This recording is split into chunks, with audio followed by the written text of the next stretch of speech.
of land, I don't know. My title is Conservation Director. I work for Mohawk-Hudson Land Conservancy.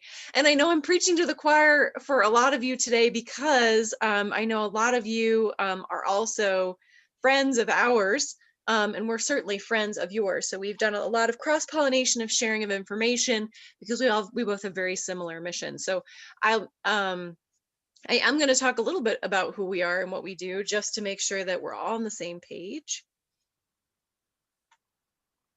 So we are a land conservation organization. We've been preserving and stewarding the lands of the Mohawk and Hudson River since 1992. Next year will be our 30th anniversary, which is very exciting.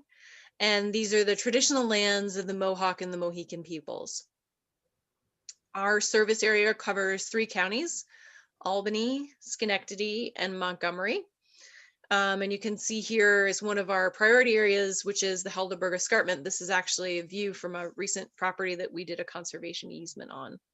So we work with landowners to protect the land privately through conservation easements. And also publicly, we have 20 preserves in the region as well. So this is a view of our Bosenkill Preserve. It doesn't quite look like that right now, but it does look like that in the spring and the fall. It is trickling, so very beautiful spot. And when you come to our preserves, if you haven't been there before, which I'm pretty sure most of you have been in some capacity, you'll see that we have parking areas, informational kiosks. We also have an app for your phone for navigating the trail system that you can find on our website, and then also trail maps at the actual location. We opened preserves 19 and 20 last year in the middle of a pandemic. And we've seen our trail systems really become a huge asset to the local community during COVID times. So we're very proud of our preserves. We continue to keep them as pristine as possible. And I hope if you haven't visited one, that you do in the near future. So what I'm here to talk to you about is one of our specific programs that I'm working on with our team at MHLC, and that is a grant that we got through the Mohawk Watershed Grant Program.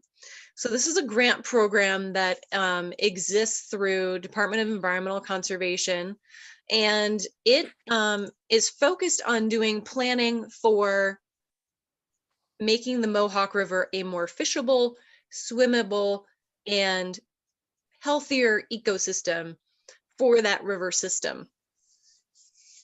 So we submitted a grant that talks about the watershed in terms of a long landscape as a pinch point or a crossing point between 2 larger conservation areas.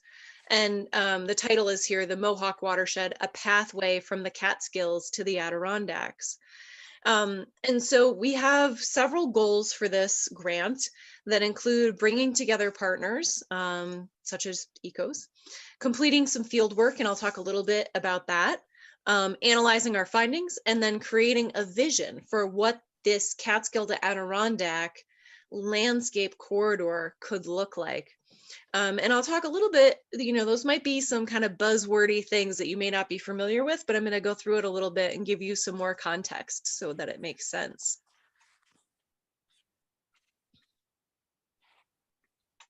If I can get the slide to go. There we go. So what is Catskill to Adirondack? So there's this group called the Staying Connected Initiative that actually works binationally. So they work from the Northern Appalachians all the way up the Eastern Seaboard, and that includes Southern Ontario.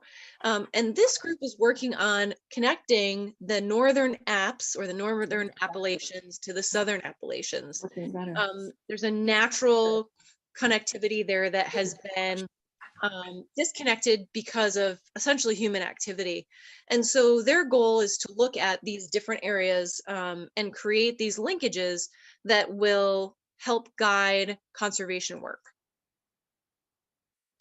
So in the 2019-18, We worked with a Nature Conservancy, who is a Staying Connected initiative partner, on determining whether or not Catskills to Adirondacks and the 3 county region that we work in would happen to be a linkage, because it does nestle kind of conveniently between those two larger park areas, the Catskills to the south and the Adirondacks to the north.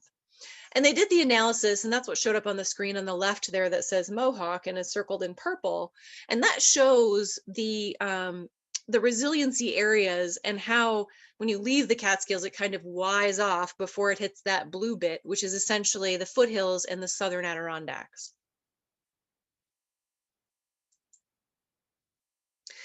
This is showing you the proposed New York focal areas. So the Adirondack to Algonquin. I actually used to be on the board of the Algonquin Adirondack Collaborative. Was their president for about 4 years, 2 years, and that is working on connecting Algonquin Park to the Adirondacks via the Granitic Shield and the Thousand Islands. There's also Tug Hill to Adirondack, Adirondack to Green, Berkshire to Hudson Highlands, and now they have actually added Mohawk as an official linkage for staying connected. So here's the Nature Conservancy and how they show it. They have a resilient and connected lands online mapping software that they've done for the entire United States. And so the green areas, that network of resilient and connected lands, is showing in the background there. And they're highlighting the northern and central Appalachians. That's when they say apps, that's what they mean. And quite literally the mountain range. That's sort of the continuous geology that connects it all together. And the flora and the fauna respond to that because the type of minerals that things grow on are contiguous. So to give you even more context, I know those are kind of, really science-based maps. Here's more of a simpler version of what that map would look like. So this bit in the southern bit, the lighter blue, that's the boundary of the Catskill Park. And then up here is the boundary of the Adirondack Park. And you can see Schenectady is here, Albany, and then of course Montgomery counties are nestled right between the two. So if we were to take this map and put the Nature Conservancy's resilient and connected lands information over top of it, this is what it would look like. And you can see in the key here that a huge chunk of it's vulnerable, which is why we're here. But also that there are these areas of resiliency, these climate flow zones with confirmed diversity. And you can see why areas like the Adirondack Park and the Catskills are worthy of the conservation they've received, because they have some of these higher priority items in this resilient and connected landscape mapping. Now, I could go into the detail on how they determine what's resilient and what's connected, but I'm not going to do that because we have more things to talk about this evening.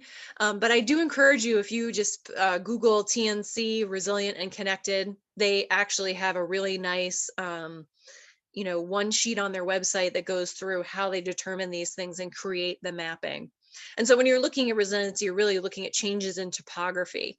And so the mountains make sense that you would have a climate flow zone here and you would have a climate flow zone here, because you have those drastic changes in topography, which means they're actually more resilient because they're more biodiverse, and on and on.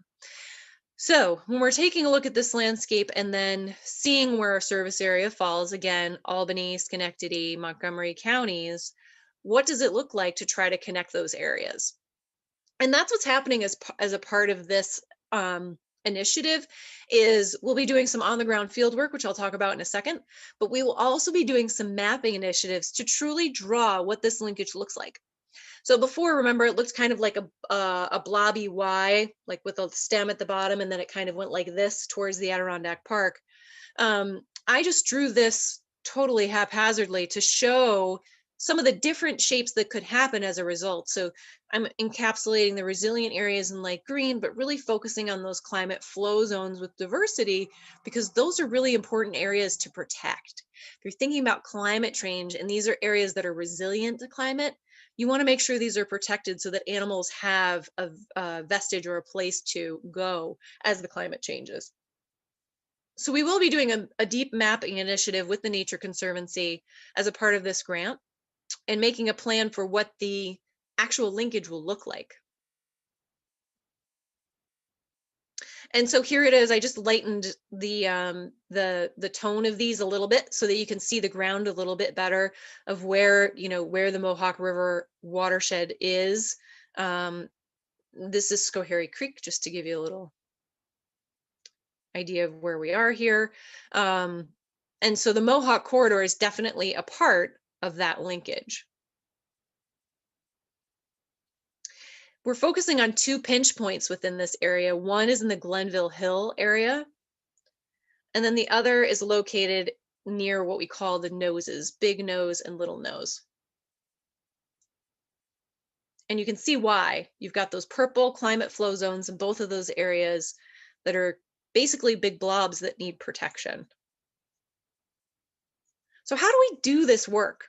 It seems really challenging to like put this on a landscape scale and be like, okay, MHLC can do this. Well, luckily we partner with the Nature Conservancy, who has just been doing this work for forever. And the idea is that we're looking at these pinch points on a couple of different levels. The mapping, of course, is the science in the background that will help guide plans in the future, but we also need to ground truth that. So we'll actually be going through Nature Conservancy field technicians out in the field to these pinch points. And this is a photo from lowbridgeproductions.com of the noses. Little Noses on the left and Big Noses on the right, and you can see the barge canal there. You can also see the Interstate 90. You can see the rail. So here's 90 east and westbound. This is Mohawk River. This is rail bed. This is, I believe, Route 5. And so when you're thinking about being a megafauna or even a small fauna, how do you get across here? My joke is the Mohawk River is the easy part. The swim is really easy, but getting across these other, man-made boundaries is very difficult. So how do we tackle that? One of the ways that we can do that is by looking at culverts and do culvert assessments. And this is where the field work comes in, to take a look at the ground and say, okay, what's happening? Do we have culverts that look like this one in the bottom right? If you're a black bear and you're trying to go through that, this isn't a busy road, obviously. You could just walk across it. But if it was, a 4-lane highway and you had this culvert to look at, you would most likely be taking your cubs across a very busy interstate to get from A to B. There are culverts that look like this too, that are much more wildlife friendly, and culverts like this that are wet and you could walk through, but what if you don't like getting your feet wet? So what we'll be doing is hiring field techs to come out and take a look at this, because the wildlife crossing is a big issue. And you can see here, this is actually a local photo. These were bobcats that were taken. I can't remember where, but it's somewhere in Albany County, that we're walking across the road. This is also a local photo as well of a fisher attempting over a winter snowbank to cross the road. And you can see, when you're forced to, you have to cross a road from A to B. And what's happening is, not only does it make it mortality rates higher, it makes vehicle collisions higher, and it also might stop animals from making that move. And that's the difference between finding a mate and not finding a mate, or finding a mate that you're not related to, other than finding a mate that you are related to. And so keeping genetic diversity is really important in these areas. And so that's why we're taking a look at these roads in these larger pinch points. So with these challenges that I just outlined, with culverts, busy roads, needing to be able to find mates, like, how can we actually address these challenges of connectivity? There's actually a protocol out there. The North Atlantic Aquatic Connectivity Collaborative has actually created a way to do this. And they started with aquatic connectivity, and you can see the trout here. These are anadromous or catadromous fishes that travel upstreams in order to spawn. And so if they're faced with a place where they can't actually get up the stream, they're not going to make it to their spawning destination. And so culverts are one of the main ways that these fishes move from place to place. And so this protocol has actually looked at culverts in an aquatic lens. But what they've actually done is they have upgraded that to provide a terrestrial lens for those who have to walk to find their mates instead of swimming. So what we'll be doing is actually putting this to the test. will be looking at culverts, the field techs will, and be doing this protocol to be able to address, are the culverts adequate or not? Now, the image that you're seeing here, would you say that that's an adequate culvert for this black bear?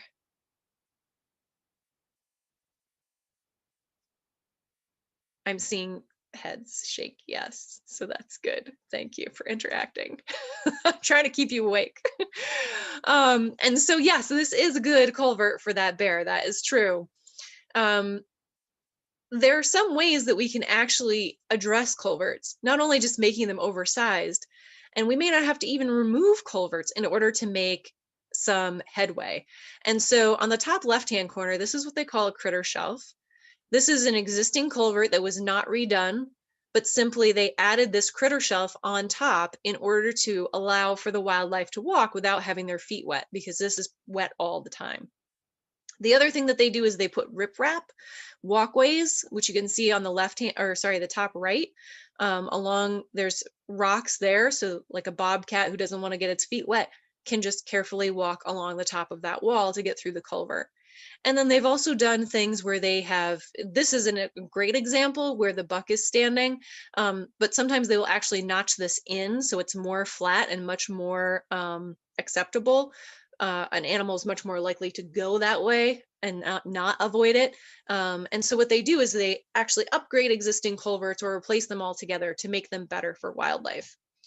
The dream scenario is down here in the right.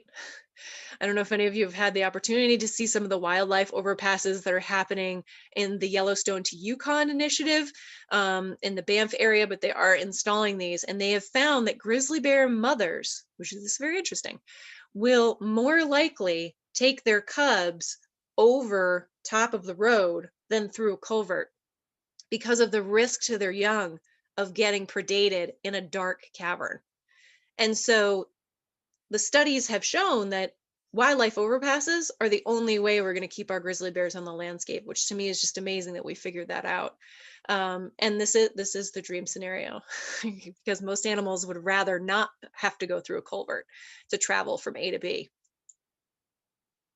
I could not leave these little raccoons out. That is what a critter shelf looks like when it's being used well by a young family. So when are we doing all of this work?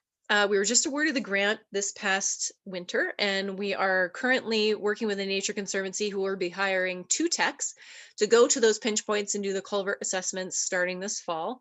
COVID, of course, has slowed things down, but now that things are getting a little bit easier to deal with, we'll be able to hopefully have 2 people ride in the same car and not necessarily have 2 cars going to every single location. And here's what we're hoping to do. We're hoping to talk to people like you so that you know that our work is happening in the field. We're going to get out there and get some field work done. TNC will analyze what the field techs bring back. In the meantime, they're also doing mapping and looking at all the different layers that exist out there for connectivity, forest blocks, and all of those things. And then what we're going to do is create a vision for what this linkage actually looks like. So why is that vision so important? When you think about a place as iconic as the Adirondack Park, you know that that is a special place because it's been protected, because it's 6 million acres and that people live inside of it. And because of that designation, it's respected, protected, added to, and advocated for. And this is showing this is the definition of a protected area: clearly defined space, geographical space, dedicated, managed through legal or other effective means to achieve long-term conservation. And this is the IUCN definition in 2008. And the long-term conservation of nature with associated ecosystem services and cultural values. And that's, you know, we're, both of our organizations talk about sort of those ecosystem values. So it's very important to have a designated area because then it gives all of these reasons legally, but also aesthetically. We understand that it's important and we want to stand up for it. I had mentioned the Yellowstone to Yukon initiative. Which here it is, 20 years of success. And this ranges from the United States all the way up into Western Canada, into the Yukon Territory. And they've done a ton of work, particularly with grizzly bears around Yellowstone, because the genetic diversity is so incredibly low, and working on connecting those populations so that the populations in Canada can actually interbreed with those further south and keep the genetics diverse and keep the population going. That's one of the many, many things that they're doing. And if you haven't heard about the Y to Y or Yellowstone to Yukon and you're interested, I suggest you look it up. It's very cool. And there are hundreds of organizations working together towards this idea of connectivity. I had to use Algonquin to Adirondack Collaborative as well. You can see here that they actually use the story of Alice the moose to describe how Alice was found in Newcomb. She was radio collared, and they were able to track her migration across the Thousand Islands and up through Ontario to Algonquin Park, and how important that was, and that she is truly using the pinch point. So the science is saying this should be where they go through, and guess what? The animals are telling us it's the same spot as well. And so since that designation has happened, more funding and more protection is happening within that corridor. Someday, wouldn't it be nice if signs looked like this? Next 120 kilometers is a wildlife corridor. So we may not build an overpass like in Banff, and we may not necessarily build the world's greatest wildlife corridor, but we'll get our plans started to be able to get partway there. And so with this plan, we'll be able to integrate it into the DEC's current existing Mohawk watershed grant planning. And then from there, we'll work towards the next steps, which include land protection around these pinch points, improving culverts, and working with partners at the Department of Transportation, and really taking a look at conservation efforts to create a connected corridor between the Catskills and the Adirondacks.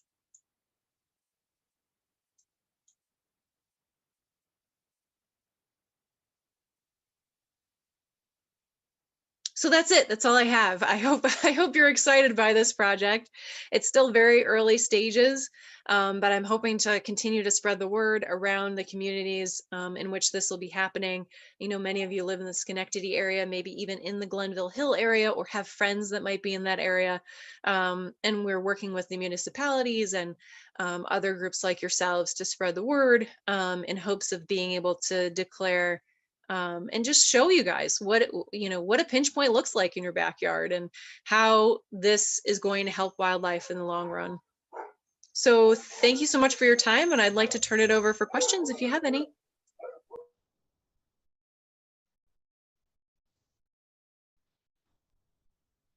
Can you just unshare, Sarah, so we can all just see everybody's face? There, thanks. Thank you.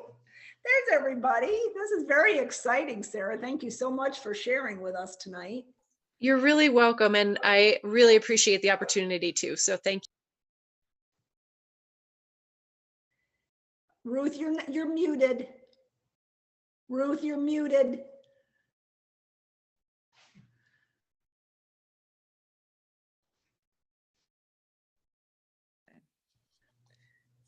I'm wondering what more ECOs can do.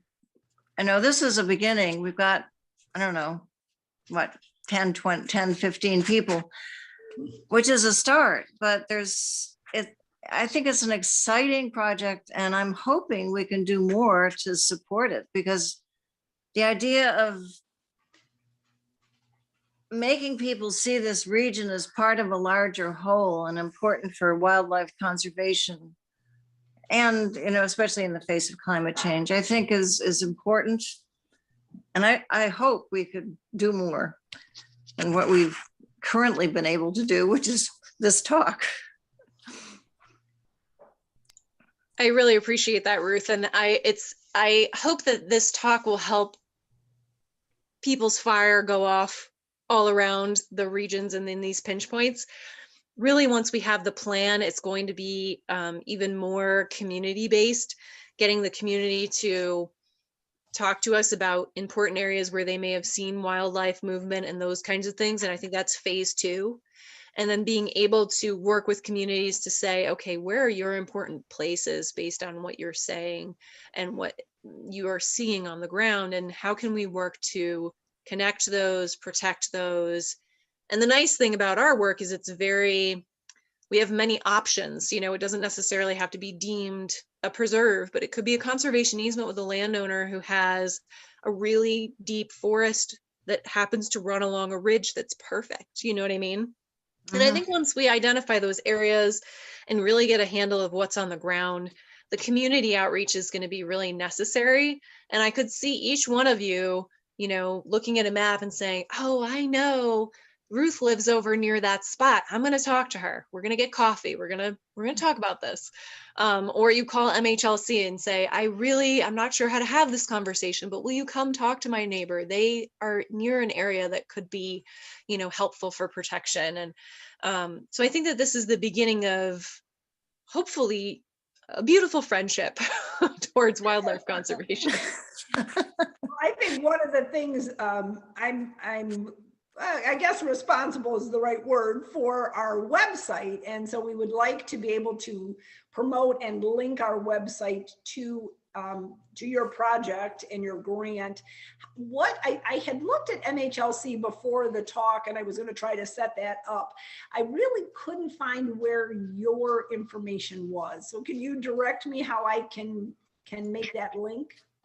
Sure. So my information as a team member is on the team page, which is I think under About. Okay. You guys are getting the sneak peek of this grant. We haven't actually done a big outreach effort yet. And so I think you are the second talk that I've done.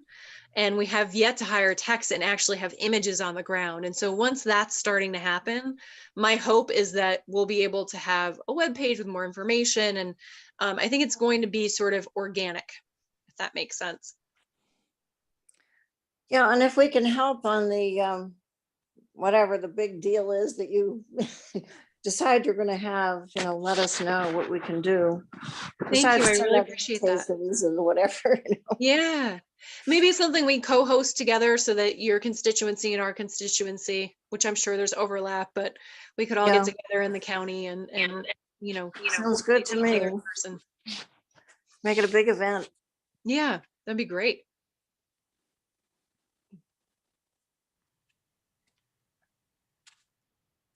Sarah, I have a question that's off topic a little bit, but I'm curious. A couple of years ago, I went on a Mohawk-Hudson hike up through Wolf Hollow, Oh yeah. and they mentioned at the time that they were looking into trying to get access to one of the adjoining properties to protect that corridor. Is that progressing at all? Thanks for that question, Margie. And it's not off topic because Wolf Hollow actually is one of those resilient areas in the region that we're like, oh, this like says it all. And it's because of that unique topography there with Hoffman's Fault and all these other things that are happening that really make it a unique wildlife corridor. And it's a cultural corridor too, which I'm sure you all know. It was very important to Native American peoples and navigating up to the Mohawk River in particular. And so, or down to, anywho, we have been working on that. We did acquire 5 acres on Wolf Hollow Road that closed this past fall. Yeah, Yes. woo! And we've also been having conversations with community members behind the scenes, as well as Schenectady County, in working towards protection of that road to be able to make it into a pedestrian passageway. So you Oh, could that's actually super. walk through there. We've talked to some trail building folks to see what needs to be done. I don't know if all of you have been on Wolf Hollow Road, but storms Irene and Lee did some serious damage to the road's integrity. And now a beaver dam broke. I can't remember if that was last year, but essentially a whoosh of water came through and did more damage to the road. So we're trying to determine, can we hold up what's there to make it into something? Or do we have to start from scratch? Like, what does it even look like? And so Schenectady County is very open to having these conversations, which is lovely. They've been a really good partner. But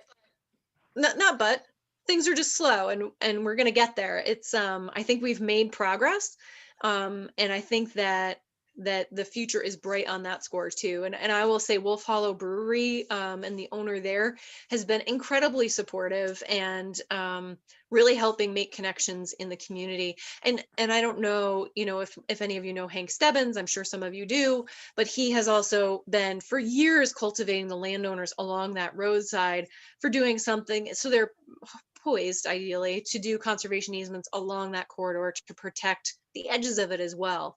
So that's going to take some time, Margie, but we're on it. So thanks for that question. Good news.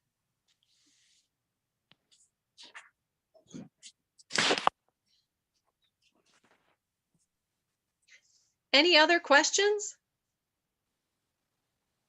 Yeah, Nancy. Oh, you're on mute.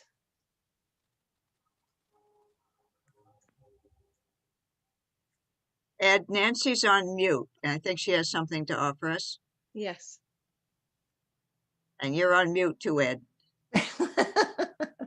Nancy's off of mute now.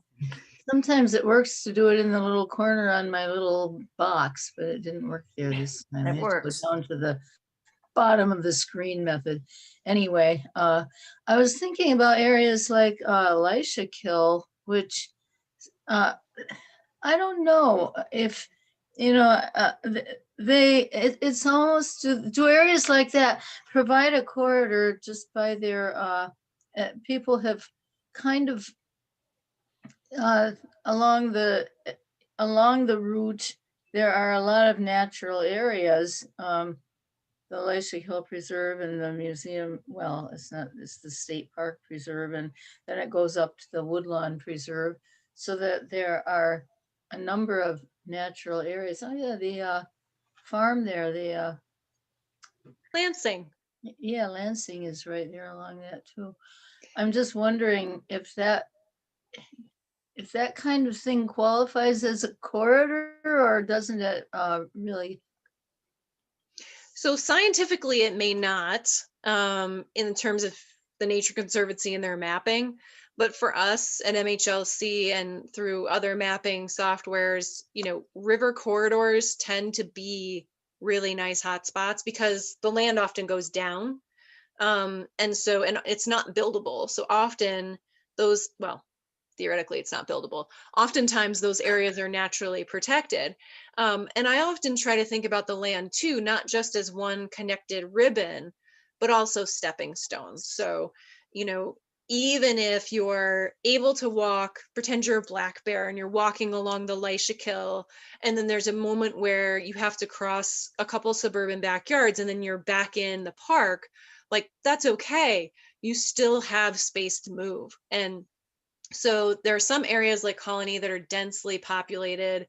We just did a conservation easement on Lansing Farm to prevent future development, Right, which backs right up to the Elisha Kill. And so, we're trying to create those stepping stones. And someday we're hopeful that those stepping stones can be connected. I had a good conversation with the town of Niskayuna, who's been working on doing their own kind of connectivity within the town. So looking at things like the Hudson Mohawk Bird Club property and how that connects to other areas, and then how it connects to town properties further south. And they actually have a swath of a couple hundred acres that has like maybe 2 properties in between that could be protected to make it all connected. And when you think about the build out in Niskayuna, that's impressive. Wow, that's still there. Like, let's help you get to that point. So we're starting conversations with the town to do some reach out to the landowners to sort of say, hey, we're the land trust, we're here to help. And so is the government. And you might be nervous about the government, but we'll make sure that you're not. And so just sort of working on that kind of a wavelength. And we've done that in the town of Bethlehem as well, and helped do some of their conservation easement projects as well. So Nancy, that's a great question. And I think that, some people might be skeptical of, oh, you're never going to connect the Catskills to the Adirondacks. And I say, well, we may not connect it, but we'll have stepping stones. And if that's the best we can do, that's better than nothing at all. So I hope that answered your question. Thank you. Yeah. What's the time frame for using the grant money? That's a good question. We have, I believe it's 3 years. It might be 2 years.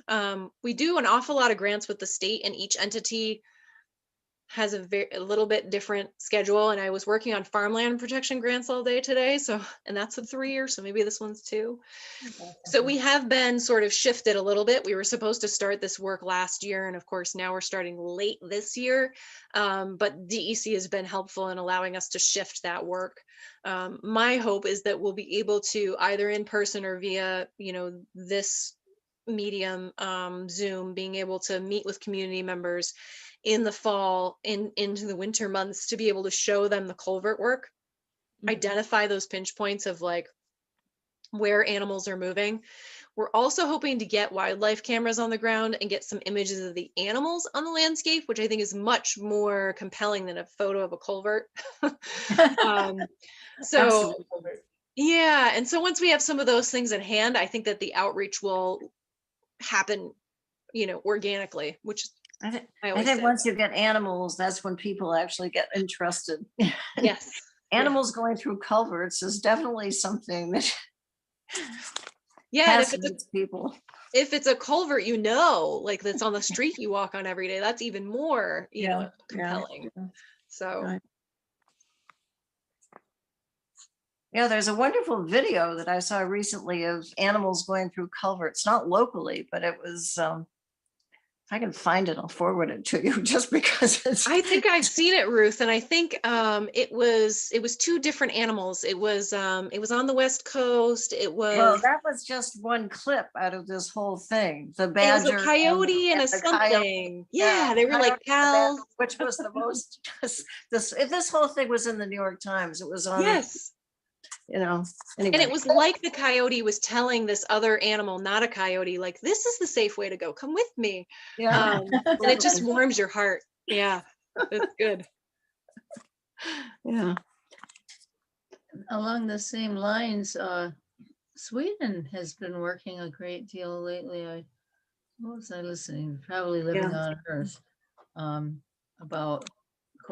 about culverts and things of that sort that they're developing for wildlife. Right. They're ahead of us in that regard. I think. Yeah, and they have so much, their spaces are so much smaller. If you think of like the UK versus the United States, they had to figure these things out sooner because they were already filling up the space, whereas we're still, well, have we filled it? I don't know. I think we're gaining ground on that. So, but often looking at Norway, Sweden, Finland, some of those areas that are really leading, not only in education, but also in these other realms of wildlife conservation. It's very exciting. Yeah. There's a really big culvert under Route 7 on the Lysick Hill, and I've skied under it with friends and seen otter sign under there. But it's so, that's their habitat. They're going right under but there's plenty of room for almost a giraffe to get under there.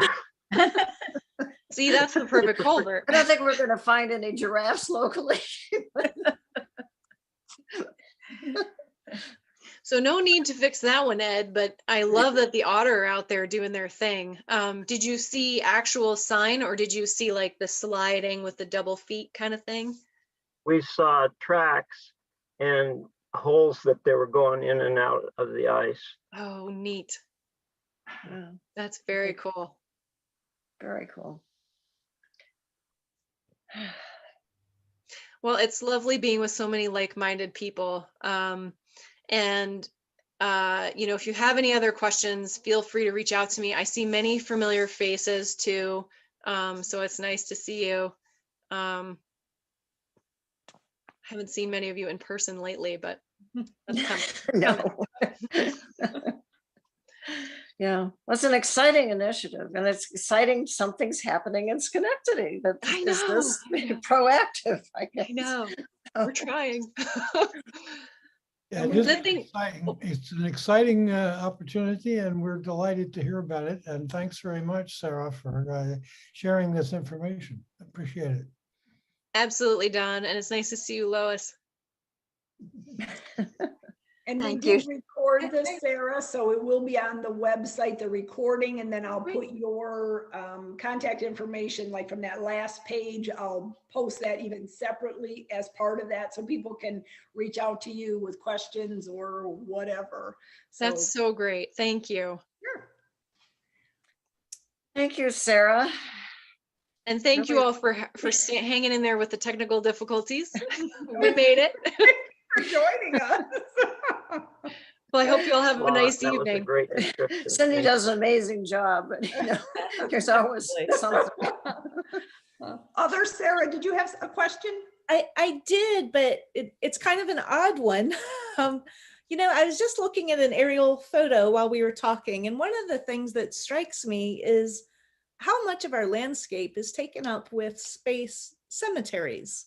And I know, I mean, I used to live in Europe, and I always appreciated how much they use their cemeteries for multiple use.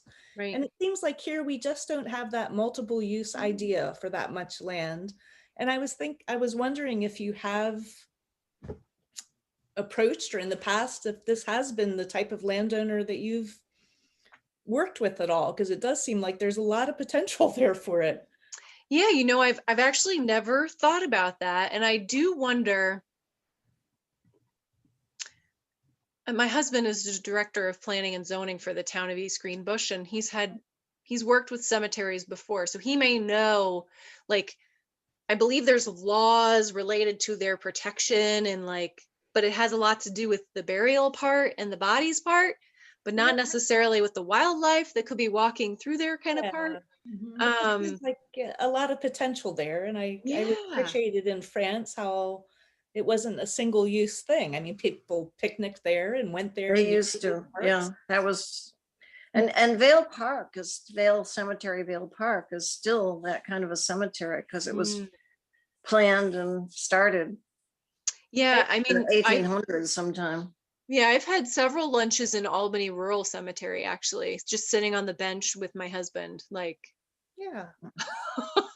The alternative program I could have been at if I had not opted to come to ECOS was in Vale Park, and it was going to be a program about women who were buried there and had influence on during the Victorian era. So, That's cool. I think great potential for wildlife habitat there, and I think that's what a lot of Definitely. people Yeah. have. Right. I'm gonna noodle on that Right. one, Sarah. All right. I like it. Thanks so much. Yes, thank you all. Thank you very much, Sarah. We look forward to seeing you and hearing from you again very soon. Absolutely. Thank you all. Thank you, Sarah. Good night. Bye. Night all. Bye. Night. Good night.